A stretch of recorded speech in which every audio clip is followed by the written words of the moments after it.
সুপ্রিয় শিক্ষার্থীরা, আজকে আমরা এসএসসি আলিম শিক্ষার্থীরা আইসিটি সাবজেক্টের পঞ্চম অধ্যায় সি প্রোগ্রামিং এর প্রোগ্রামগুলোর করার ধারাবাহিকতায় আজকে আমরা 13 নম্বরটা করাবো। গতদিন 12 নম্বরটা করেছি। আজকে 13 নম্বরটা আয়তাকার পরিসীমা নির্ণয় করার জন্য ফ্লোচার্ট অ্যালগরিদম সি প্রোগ্রামিং। ঠিক আছে? তো আজকে আমরা এটা করাবো।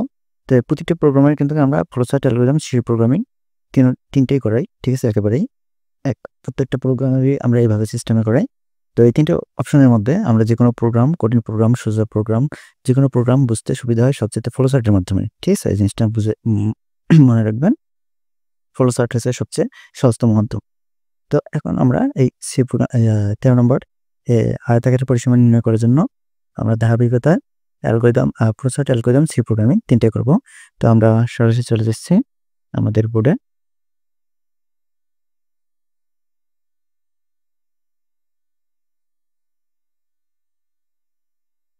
তো এখন আপনাদের এখানে আয়তাকারের আগে চিত্রটা দেখতে হবে। এখানে অ্যাড করি, একটু কম বেশি হতে পারে। ঠিক আছে? তো এটা হচ্ছে আয়তাকার। তো আয়তাকার পরিসীমা বের করার ক্ষেত্রফল বের করার সূত্র আমরা জানি দৈর্ঘ্য এবং প্রস্থ, কিন্তু পরিসীমার ক্ষেত্রে এটা না, পরিসীমা একটু আলাদা হয়। পরিসীমার সূত্রটা জানতে হবে আপনাকে। এটা পরিসীমা সমান হচ্ছে 2 ইন্টু, ঠিক আছে, দৈর্ঘ্য প্লাস প্রস্থ। এটা হচ্ছে মূল সূত্র। ঠিক আছে? তো এখানে দৈর্ঘ্যটা ইংরেজিতে বলা হয় লেন্থ, LENTH, লেন্থ। আর প্রস্থটা বলা হয় ব্রেডথ। তো এখন পরিসীমার ইংরেজি হলো প্যারামিটার। ঠিক আছে? পরিসীমার ইংরেজি হলো আপনাদের প্যারামিটার। তো এই প্যারামিটার ইউজ করতে পারেন।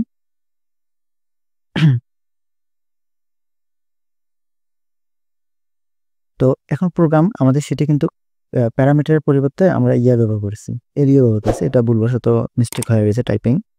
তো আপনারা কিন্তু প্যারামিটার ইউজ করতে পারেন, কোনো সমস্যা নেই।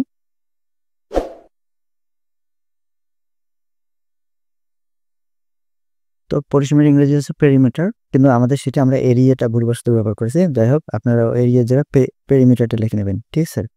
তো পরিসীমা এখানে লিখবো পেরিমিটার। ঠিক আছে? এখানে হতে বোধ হয়। ঠিক আছে? পেরিমিটার।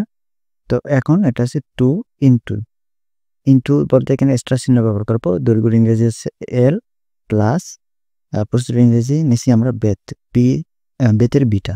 তো এইটা হচ্ছে আমাদের মূলত সূত্র। তো এই সূত্র অবলম্বন করে কিন্তু আমাদের এর পরিসীমাটা বের করতে হবে। ঠিক আছে? তো এই বিষয়টা মাথায় রাখবেন। এখন আমরা ফ্লোচার্টে চলে যাচ্ছি সরাসরি। ঠিক আছে? তো ফ্লোচার্টে প্রথমে আমাদের স্টার্ট করতে হবে প্রোগ্রাম স্টার্ট। ঠিক আছে? তারপর ইনপুট নিতে হবে। ইনপুট হচ্ছে দুটা,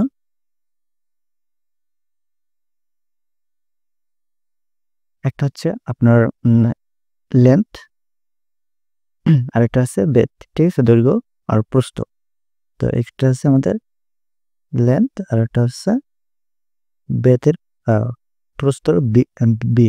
ঠিক আছে? বেথ যেটা আমরা দিয়েছিলাম সেটা। তারপরে আমাদের প্রসেসিং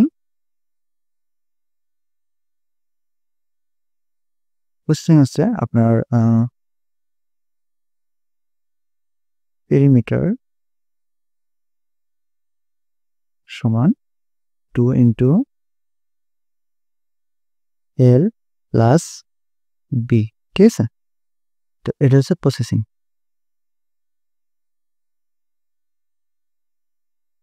এটা হচ্ছে প্রসেসিং সিস্টেম। তারপর প্রিন্ট করতে হবে। প্রিন্ট করতে হবে কাকে? প্রিন্ট করতে হবে আপনার পেরিমিটারকে। তো এখানে প্রিন্ট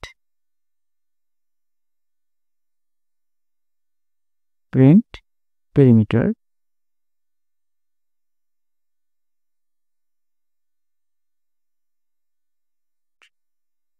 প্রিন্ট হচ্ছে পেরিমিটার, এটা হচ্ছে আউটপুট ফাংশন। তারপর প্রিন্ট করা শেষ হয়ে গেলে আমাদের প্রোগ্রাম শেষ। ঠিক আছে?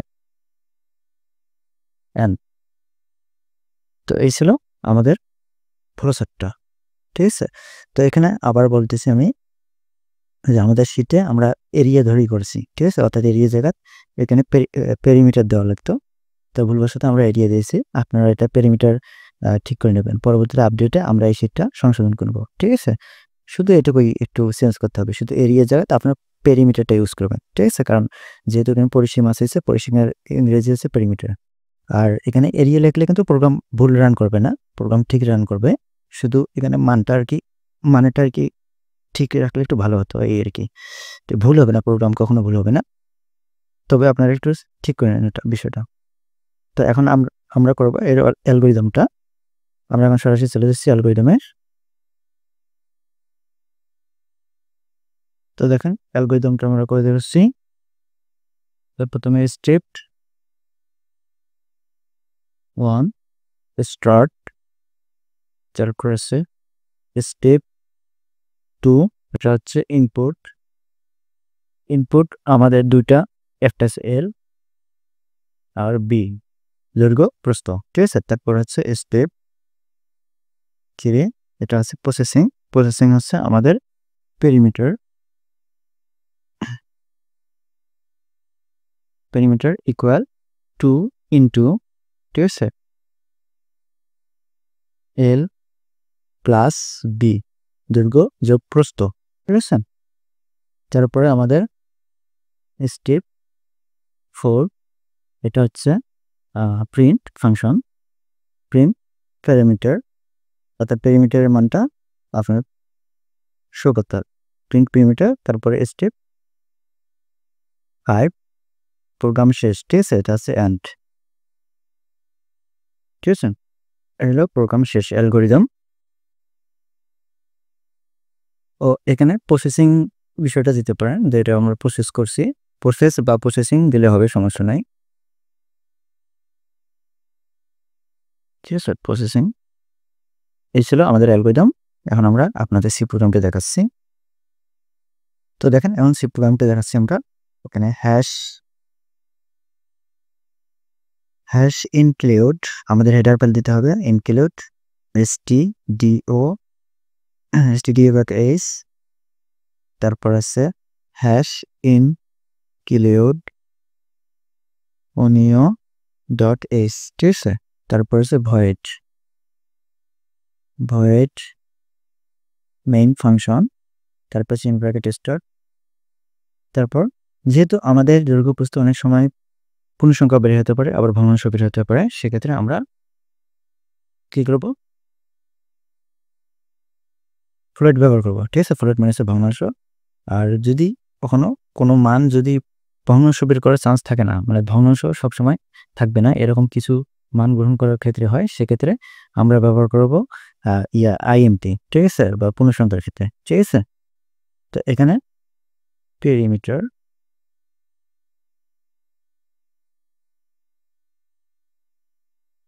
তো আমাদের বারবার বলতেছি আমাদের সেটি কিন্তু এখানে এরিয়া দেয়া আছে, তো ওখানে আসলে আমাদের পেরিমিটার ব্যবহার করার মনে ছিল না, যার কারণে শীটটা ওই অবস্থায় প্রিন্ট হয়ে গেছে বা তৈরি হয়ে গেছে। আমরা পরবর্তী আপডেটে ওটা ঠিক করে নেব, আপনারা এটা সংশোধন করে দেবেন। তাহলে স্ক্যান অ্যাপ, তাহলে স্ক্রিপ্ট ওপেন পার্সেন্টেজ, দুইটা অ্যাপ, পার্সেন্টেজ অ্যাপ, টাকা আপস্টপি ক্লোজ কমা, তারপর হচ্ছে অ্যান্ড এল, চলকগুলোর নাম উল্লেখ করতে হবে, and L comma and B, ঠিক আছে? তারপর আছে ব্র্যাকেট শেষ হলে সেমিকোলন।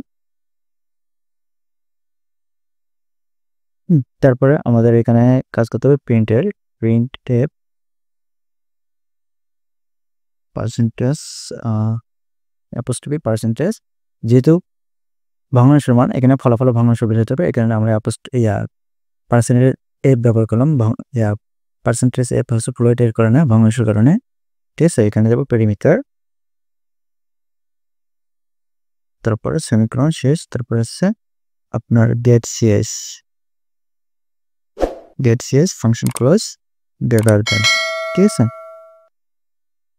সেমিকোলন প্রোগ্রাম, তারপর সিন ব্র্যাকেট ক্লোজ।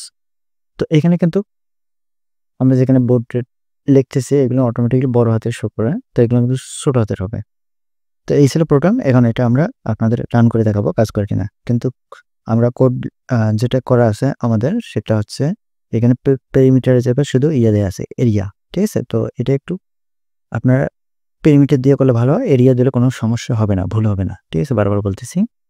ঠিক আছে? তো আপনাদের এটা আমরা রান করে দেখাচ্ছি।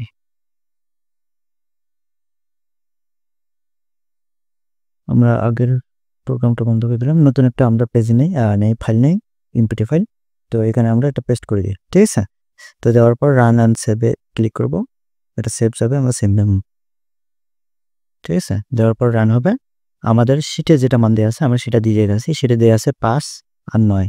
ঠিক আছে? দৈর্ঘ্য হচ্ছে প্রস্থ হচ্ছে 5 আর দৈর্ঘ্য হচ্ছে 9। ঠিক আছে? সেটা যেটা মান। তারপর এর ফলাফল বেরোবে 28। ঠিক আছে? 28 এই যে আমাদের শিটে দেওয়া আছে এটাই। এই যে 28। ঠিক আছে? তো এই যে বারবার বলতেছি শিটে কিন্তু এরিয়া দেওয়া আছে। আপনারা এটা প্যারামিটার দিয়ে করতে পারেন অথবা এরিয়ায় রাখতে পারবেন। কোনো সমস্যা নেই, ভুল হবে না। তো এই কোডটা রান করলাম। ঠিক আছে? রান আমাদের ঠিক আছে। আমাদের কোড বিং এর কোনো প্রকার ভুল হয়নি। মোটামুটি ঠিক আছে। আপনারা চাইলে এটা ফোনে ইউজ করতে পারবেন। ফোনে কোডটা রান করতে পারবেন। তো এটা আমরা এই কম্পিউটার সফটওয়্যার ব্যবহার করতেছি কোডগুলো। কিন্তু মোবাইলের ক্ষেত্রে আপনারা প্লে স্টোরে অনেক সফটওয়্যার পাবেন। তবে আমরা পার্সোনালি যেটা সাজেস্ট করি সেটা হলো CX নামে। ঠিক আছে? এটা CX আপনারা স্ক্রিনে হয়তোবা প্লে স্টোরে স্ক্রিনশটটা দেখতে পাচ্তেছেন। ঠিক আছে? ওখানে এই CX ডাউনলোড করে আপনারা ফোনে ইউজ করতে পারবেন। তো এই ছিল আমাদের পরিসীমার ক্ষেত্রফল আয়তাকারের পরিসীমা নির্ণয় করার জন্য অ্যালগরিদম ফ্লোচার্ট সি প্রোগ্রামিং। তো এখান থেকে যদি তুলতে আপনাদের অসুবিধা হয়ে যায়, আমাদের যে শিটে সুন্দরভাবে আছে এই শিটটা থেকে তুলে নেবেন। তবে এখানে শুধু একটু সমস্যা আছে, সেটা হলো এরিয়ার জায়গাতে আপনার প্যারামিটারটা লিখলে ভালো হয়। আর এরিয়া লিখলে সেক্ষেত্রে কোনো ভুল হবে না, তবে লিখলে ভালো হয় আরকি প্যারামিটার। তো আমরা এখানে টাইপিং করার সময় মনে ছিল না, সে কারণে হয়তোবা লিখে ফেলেছি। তবে পরবর্তীতে আপগ্রেডের সময় ঠিক করে নেব ওটা আমরা। ঠিক আছে? তো এই ছিল আজকের আমাদের আয়তাকারের পরিসীমার ক্ষেত্রফল নির্ণয় করার জন্য পরিসীমা নির্ণয় করার জন্য অ্যালগরিদম ফ্লোচার্ট সি প্রোগ্রামিং। তো সবাইকে ধন্যবাদ। সবাই আমাদের চ্যানেলটাকে সাবস্ক্রাইব করবেন এবং বন্ধুদের মধ্যে শেয়ার করবেন। তো আজকে এ পর্যন্তই। খোদা হাফেজ।